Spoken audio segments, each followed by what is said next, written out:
Hello students, hope you're going very well through the topics I explained in my last videos. Today I explain you examples of exercise 1.3 unit integers. Here example number 4th and 5th today I explain. Example number 4th is in a class test containing 15 questions. 4 marks are given for correct answers and -2 for incorrect answers. Gurpreet attempt all questions but only 9 of her answers are correct. What is the total score? One of our friend gets only 5 answers correct. What will her total score?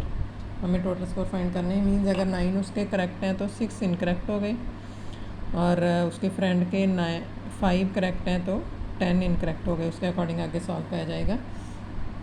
Here question example number 4 is marks given for correct answers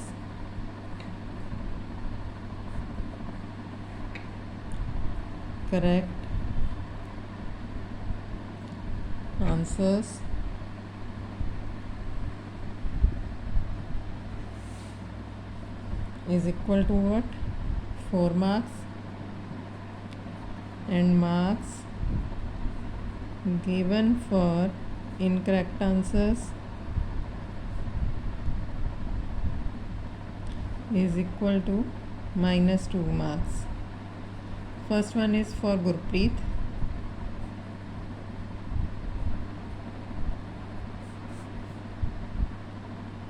total scores हो जाएंगे. इसके correct answer को correct marks के साथ और incorrect answers को incorrect marks के साथ मल्टीप्लाई करेंगे और फिर प्लस कर देंगे. इसके करेक्ट आंसर्स हैं 9 एंड करेक्ट मार्क्स हैं 4. Marks for correct answers 4 plus incorrect answers हैं इसके 6 and marks for incorrect answers हैं -2. तो इसकी वैल्यू हो जाएगी 36 प्लस माइनस 6 2 12. तो 24 marks are her scores. Part A का आंसर है 24. पार्ट बी है for her friend. Total scores क्या हो जाएंगे? हेयर इज 5 करेक्ट हैं. मार्क्स फॉर करेक्ट आंसर्स हैं 4 प्लस 10 इनकरेक्ट हैं. मार्क्स फॉर इनकरेक्ट आंसर्स हैं -2. It will be 20 plus minus -20 20 minus 20 हो गए 0 marks. These are the answer of these questions. One is this and one is this. Question number 5th is example number 5th. Suppose we represent the distance above the ground by a positive. Means के मान लो ये ground है, ground के above का distance positive है, ground के below का distance negative है. That of the below the ground by a negative integer. Then answer the following. Any elevated descends into a mine shaft. Mine shaft मतलब below the ground होएगा. Mine मतलब सुरंग एक तरह से होती है तो वो बिलो द ग्राउंड होएगी. At the rate of 5 metre per minute. 5 metre per minute speed of the elevator दी हुई है. What will be its position after 1 hour? Speed of elevator is equal to 5 meter per minute. So distance covered to descend in mine shaft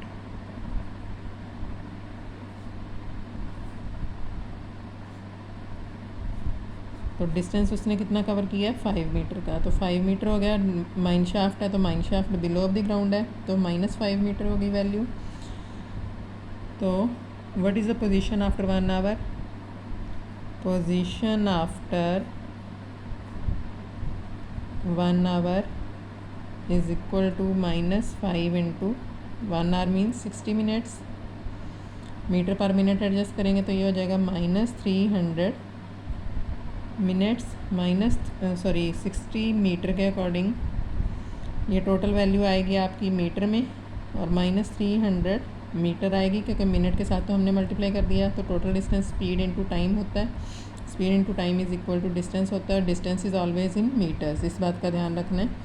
तो ये हो जाएगा 300 metre below the ground. ये तो है इसका फर्स्ट पार्ट का answer. Second part is if it begins to descend from 15 meter above the ground, distance of elevator above ground कितना दिया हुआ है 15 metre. Position after 45 minutes find करनी है। Position of mine shaft, position of elevator after 45 minutes.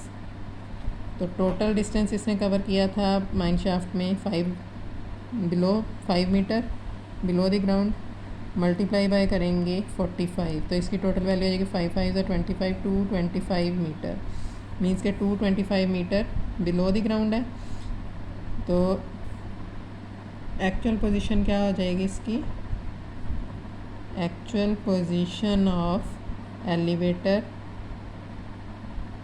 जो above ground है वो positive होएगी वैल्यू, 15 मीटर अबव ग्राउंड थी, माइनस बिलो द ग्राउंड 225 है, तो टोटल वैल्यू आ जाएगी 210 मीटर, नेगेटिव मीन्स के 210 metre below the ground level. ये है इसका सेकंड पार्ट का आंसर। तो अकॉर्डिंग टू इट 5 तक क्वेश्चन मैंने आपको लास्ट वीडियो में बताए थे कि 5 तक यू कैन सॉल्व। 5 में से 1-2 पार्ट्स रहते हैं, आई विल एक्सप्लेन नाउ। तो और 6, 7, 8 you can solve according to the statements हम जो मैंने अभी एग्जांपल्स करवाई हैं।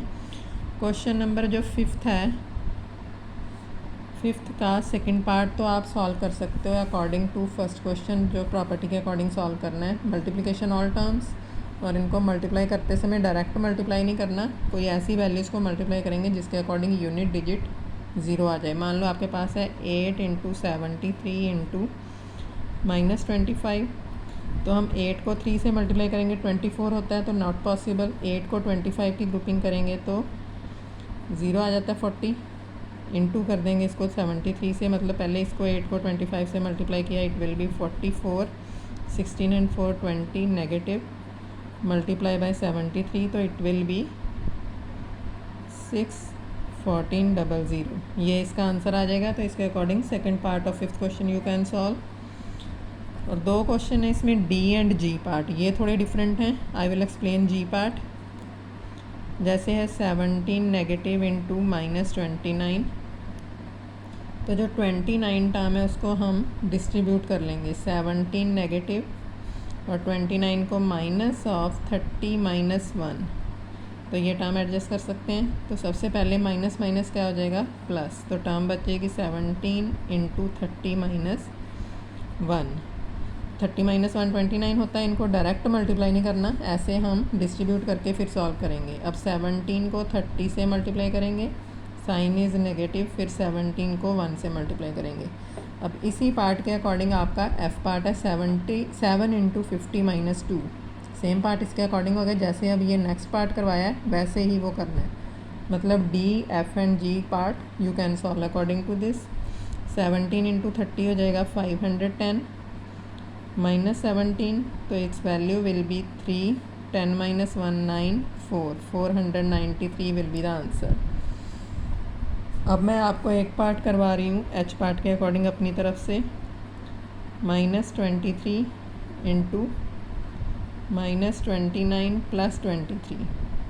अब इसमें देखो 3 टर्म्स हैं, but sign 1 is negative, 1 is positive. तो इसको हम इस टर्म को एक टर्म जैसे हमने common term first C and E part के अकॉर्डिंग करवाए थे वैसे ही करने हैं।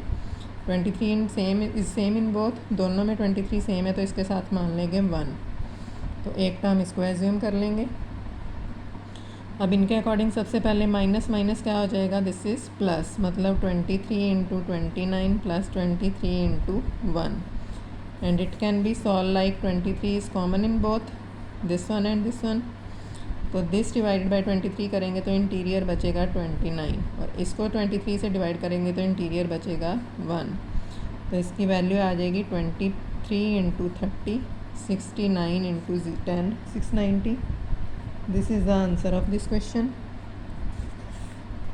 And one part I will explain you ninth का कोई एक पार्ट, तो इसके according you can solve all the parts of ninth also, fifth से लेके नाइन्थ तक you can solve full exercise. If you have any doubt you can send me a doubt on my personal number. जैसे इसका part है c, multiply by -8 is equal to 56 negative. अब दोनों side negative sign है तो यहाँ पे positive sign आएगा. सबसे पहले तो ध्यान रखें कि प्लस माइनस माइनस साइन तभी आएगा यहाँ पे. अब 8 को किस टर्म से डिवाइड किया है, मल्टीप्लाई किया है कि 56 आए. 8 व्हाट्स आर 56 सेवन्स, तो यहाँ पे 56 कैसे आएगा, 7 8 are 56 and sign is negative. अगर ना पता चले किससे मल्टीप्लाई किया तो इस टर्म को इससे डिवाइड भी कर सकते हो, मतलब राइट साइड की value divide by left side की वैल्यू, तो भी ये जो आंसर आएगा वो यहाँ पे फिल कर देना. अगर राइट साइड में -56 है, ये -8 है, minus minus cancel and answer is +7. चाहे तो मल्टीप्लाई करके चेक कर लो या फिर ऐसे डिवाइड करके एडजस्ट कर लो as you can. And according to it you have to solve the exercise. Till then thank you.